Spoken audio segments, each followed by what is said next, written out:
Umva muvandimwe, iki kiganiro kirebe ariko ukore subscribe kuri T Benjamin TV. Aha, ikaze kuri mwewe mukurikiye T Benjamin live. Tubahaye ikaze nyabuna kandi tubabwira ngo happy new year cyane cyane abantu ba Northern Division Kisoro Municipality. Twabazaniye umusaza nyiramwamubonye, ni umugabo mwiza witegereje kandi pe uzi ikintu cyari gukora. Ntabwo nenda kumwanzura kuko nawe ni umugabo ushoboye kuvuga, ni umugabo washobora kwivugira akivugaho kuko arabishoboye. Waramutse sebo? Waramutse Benjamin? Yes sebo. Yes. Amazina yawe bakwitaga nde? Amazina yanje banyita Musabye Jackson. Musabye Jackson. Musabye Jackson, ukora nk'iki? Wabwira nk'abantu badukurikiye kuko bamwe bari kwibaza kweri Musabye Jackson kuki ari hano. Nje Musabye Jackson, imirimo yanje iyo nkora ya cambere niyo kwikoresha. Then ugeretseho nkaba ndi umuyobozi. Umuyobozi buri mu kihe cyicaro?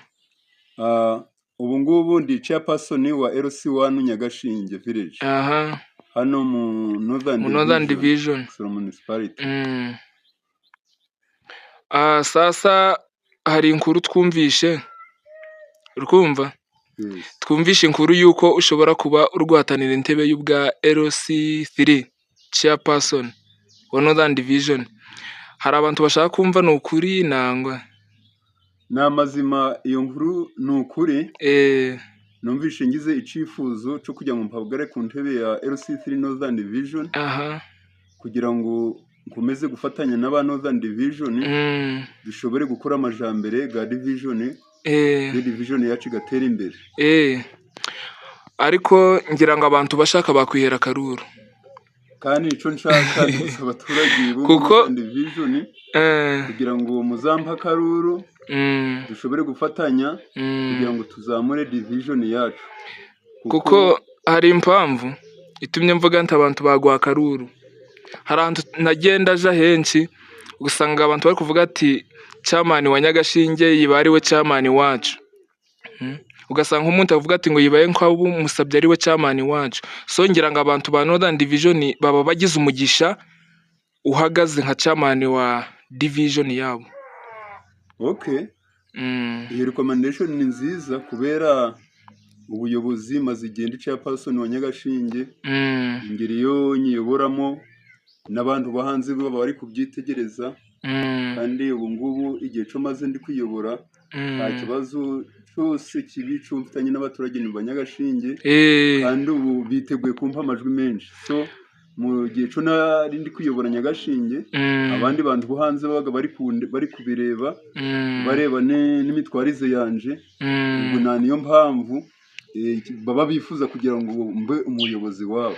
N'abantu benshi bifuza ko uyobora kuko nkanje mva mu village ya Kamonyi, ariko village yose yashazemo wewe bari kugwa karuru ka chairman LC3 wa Northern Division. Barakoze cyane.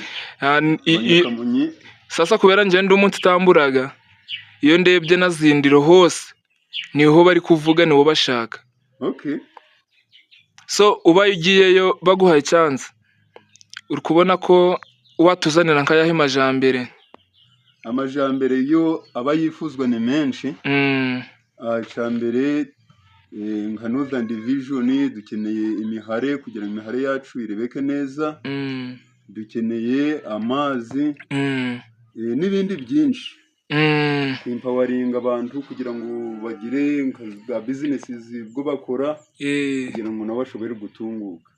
Kandi siku n'ibindi byinshi.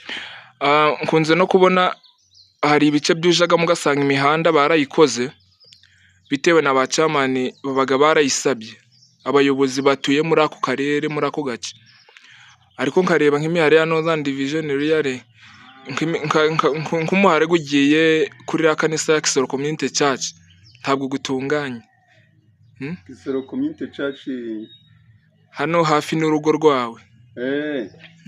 Uwo muhare nawo in fact Nyagashinge mbere nta muhanda yari ifite, aho bamaze kuntura nka chairman bagerageje kumuburayizinga abaturage kugira ngo dushobore gukora umuhare, bamanje gukoresha amaboko turi ku opening Burungi Bwansi, nyuma yo tugeze tuhandinga uva mu tugere kitanu kansu mutoni kansu, nayo igendera dufatiraho kugeza aho yabereye municipality, then tukabona na za divisions bari kuja baragezezaho gukora nubwo kutari kwaba nkuko byifuzwa, ariko baragerageje kandi mbaye chairman tuzakomeza mu kugerageza turebe ngo ubwo muhanda guraterereye. Chairman uko mbirebaga ntacakunanira kuko Nyagashinge kuva waba chairman ibintu byinshi byarasobanutse. So tugize amahirwe nanga se abantu ba Northern Division bagize amahirwe ugacamo bakaguha amajwi, nzi yuko si village 6 ni village 6 tazenda kukunanira. Sasa nkubu ngubu hari abantu bari kutwumviriza hano kano kanya bashaka kumva urugutabarutsa nk'abantu wabatabarutsa yo nko mu mwaka guno mushago wa 2025 twagezemo. Kirakwiriye nkwiriye kubatabarutsa. Icyambere mbatabarutsa umunsi wa Christmas wanyuzeho, uko twawijihije, ibyawuvuyemo ntabyabaye kuko byabaye bibi kubera nta bikorobere byinshi twumvishije, kandi ntabarutsa abantu bose kubwo kugera mu mwaka musha, nabwo twawugezemo neza. Uriya mwaka washize nubwo gwari gurimo challenges nyinshi nangwa se biruhanya byinshi, ariko twashoboye kuwucamo, then twinjira mu mwaka musha neza. So akaba ntabarutsa abantu bose ba Northern Division ndetse na Kristo municipality ndetse n'abanyaganda bose kubwo kugera kuri mu mwaka musha wa 2025, kandi mbifuriza kugira ngo uzababere umuhere, uzabere uw'amata n'ubuki. Wakoze cyane. Rero chairman twagusiye hano iwawe kuko n'abantu benshi badusabaga kugira bashaka kumva kujwi ryawe, ko ngira ngo ubu ngubu barabyiyumvishirije, uri umugabo ushoboye kuvuga pe, urashoboye no gukora, kandi abantu ba Nyagashinge bo barakuzi, ibikorwa byawe biragaragara. Uri umugabo utarya indimi, ntabwo urya inguzi, ukoresha ukuri.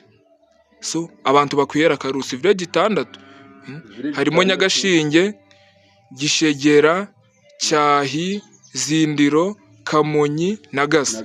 Hari yindi ni village 6 Kamonyi yo twarangije gusharaho. Abiyo village 6 nyabona ndabasaba mwese kugira ngo mumpa amajwi, muzampa Karuru kugira ngo dushobore gufatanya mu buryo mbayobora nka chairman wa C3, dushobore gufatanyiriza hamwe kugira ngo tuzamure ibice byacu. Abantu bagishegera nabo ndi kubona barangije gusharaho niweho bari kuvuga. Ugiye za Nyagashinge ho ni mu rugo. Biyare wakoze cyane kubana natwe, abantu bakwihera Karuru. So ugasabye ndagasabye Ruyare, kandi aho ndi kuja ndatambura hose ndi kubona ibintu bidahagaze nabi, ko ndi kubona abantu bose bari kunyakira, bari kunsezeranya yuko bazampa Karuru. Igikuru chairman no gufatanya n'abantu, kamenya abantu bawe.